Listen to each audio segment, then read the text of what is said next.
Bonjour Arnaud Dufay, Bonjour. vous êtes réalisateur, scénariste, producteur et là on va parler de votre film On vous croit, que vous avez co-réalisé avec Charlotte de Vivet. Vous avez remporté déjà plusieurs prix. Votre film traite d'un sujet hautement sensible.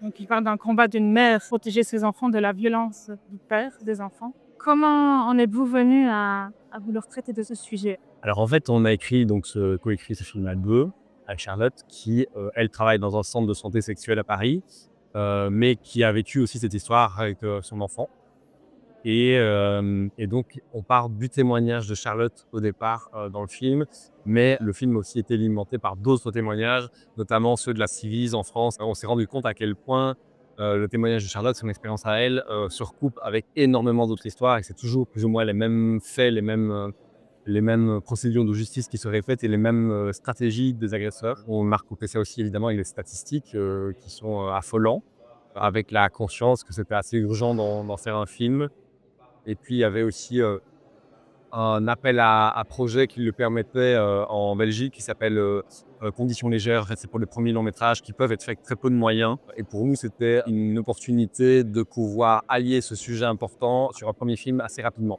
Votre duo, dans la réalisation, dans l'écriture, quelle force vous retirez de cette expérience-là?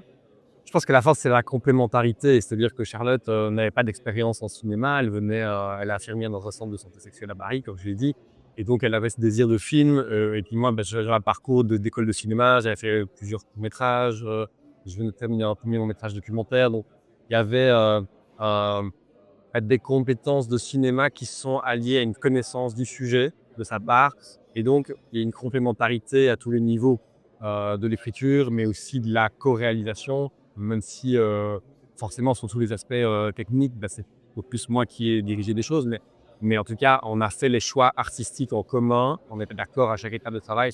Et vous vous connaissiez déjà? On se connaissait déjà parce qu'on travaille sur un autre projet qui est vraiment en lien, lui, avec, le centre de santé sexuelle dans lequel elle travaille. Aussi une autre fiction, mais ce projet-ci est passé, devant celui qu'on avait auparavant parce qu'il s'est financé plus vite et c'est devenu le premier film, en fait. Donc votre angle de vue pour aborder cette thématique qui est quand même aussi spécifique. Nous, c'était très important d'avoir une audience qui se déroule, dans son intégralité dans le film. On savait que ce serait le cœur du film, donc c'est la première étape d'écriture a été de dérouler ce fil d'audience, qui dure 55 minutes dans le film et on avait la confiance que pour comprendre tout le background, de cette famille et tous les enjeux qui se passent ce jour-là, à cette audience-là, il fallait qu'on ait accès à l'intégralité. Parce que sinon, ça va être trop compliqué de raconter autrement.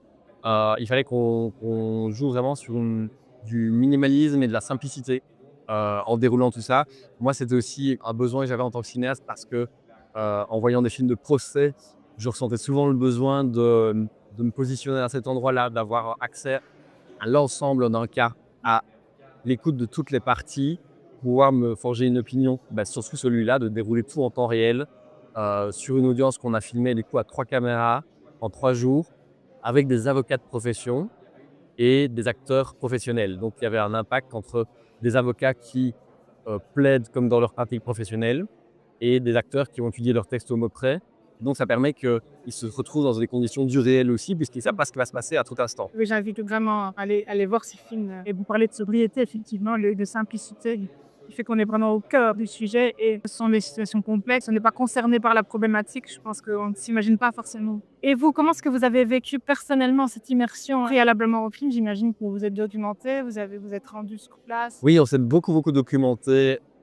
Donc à des étapes différentes, hein. C'est d'abord des recueils de témoignages et puis il y a de la documentation, littéraire, notamment, bouquin du juge Durand, qui est un juge, des enfants connu, en France et puis on est assisté à des audiences, on a eu des entretiens avec des juges, avec des avocats, on a eu des relectures aussi des avocats qui jouent dans le film, donc c'est plusieurs niveaux différents et ça a été une progression pour nous à chaque fois de toujours en apprendre quelque chose. C'est-à-dire qu'au départ, il y avait cette volonté, de pointer les dysfonctionnements de la justice et le mal que ça peut faire de répéter les traumatismes des enfants et des victimes et des mères protectrices. Et puis en fait, avec le recul, on se rend compte aussi, par ailleurs, de la nécessité que la justice apporte de l'écoute de la parole et que si jamais on laisse libre cours à cette écoute, la justice a une réelle fonction dans cet endroit où chaque personne en audience peut s'exprimer de long en large et en ressort avec quelque chose de positif parce que la mère se réapproprie un peu sa parole, se réapproprie du coup sa compréhension des événements et du coup aussi un peu sa place de mère auprès de ses enfants et qui avait une fracture. Et puis le père qui, lui, a priori, a agressé des enfants, a peut-être une meilleure compréhension de tout ce qu'il a engendré comme problème. Et donc, je pense que ça bénéficie à tout le monde. Et ça, c'était aussi important pour nous de faire prendre conscience aux spectateurs, comme aux personnes qui travaillent dans la justice, comme aux victimes. Je pense qu'il y a de pointer le regard sur tout ça permet de vraiment de rappeler la fonction de la justice au-delà des dysfonctionnements et du fait que tout ça sert quand même à quelque chose. Et le rôle aussi de la juge dans votre film, c'est très prégnant. On a essayé de représenter une juge assez progressiste pour, pour éviter l'écueil de trop être à charge contre la justice. On avait envie de montrer que les personnes qui travaillent au sein de la justice, elles ont aussi une vocation, enfin, elles sont dévouées à leur travail, elles veulent bien faire aussi et qu'elles font ce qu'elles peuvent avec les outils justice qui existent en fait et qui sont les lois. Et on perçoit aussi le côté à la fois du rôle, le rôle de juge et puis le côté humain qui ne peut pas s'empêcher d'être là et la subtilité aussi du jeu et de l'atmosphère de ce qui se déroule dans le film. En fait, je voulais vous poser la question de ce titre, On vous croit. Évidemment, il y a tout le travail de la première civile donc, qui a été co-présidé par le juge Durand, qui est un travail exceptionnel. Et votre titre de ce film est en rapport avec ça. En fait, on écrivait le film avec Charlotte quand on se balade dans les rues de Paris et qu'on voit On vous croit palier sur les murs. Et on a pensé que ça pouvait être le titre. Puis on a eu plusieurs moments où on réfléchissait, est-ce que c'était le bon titre, est-ce qu'il fallait changer ou pas. Il y avait des personnes qui nous disaient que c'était un peu trop slogan, un peu trop racoleur. Et puis nous, on s'est dit, mais justement, est-ce que c'est pas important pour les victimes d'avoir ce message de soutien et de terminer le film là-dessus? Parce que on parle de la parole des enfants, de l'importance de l'écoute de la parole des enfants, mais en fait, on n'a que la parole des adultes pendant tout un film. Puisqu'on voulait à un moment donné terminer sur ce fragment de parole des enfants à la fin, est-ce que c'est pas important dans la continuité d'avoir ce message de soutien, d'espoir pour eux? Et puis ça pose une réelle question, est-ce que ce titre est ironique ou pas? Est-ce que, voilà, c'est tout ça ensemble qui nous a fait dire: «Mais si, en fait, ce titre, on y tient» et là où, en fait, la majorité des diffuseurs voulaient nous faire changer le titre, on a résisté. Quels sont les retours du public par rapport après avoir visionné le film? Et est-ce que vous avez des personnes, des mamans ou des papas, parce qu'on sait qu'il en existe aussi, c'est important de le dire, qui sont dans la même situation que qu'Alice, votre personnage principal dans le film? Alors on a quelquefois des parents, protecteurs qui témoignent après avoir vu le film, mais c'est souvent des victimes plus.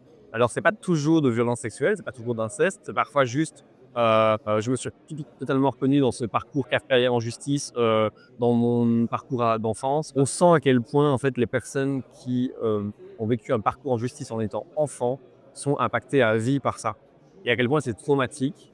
À quel point ça les a mis en rupture à un moment donné avec la société, avec le monde des adultes.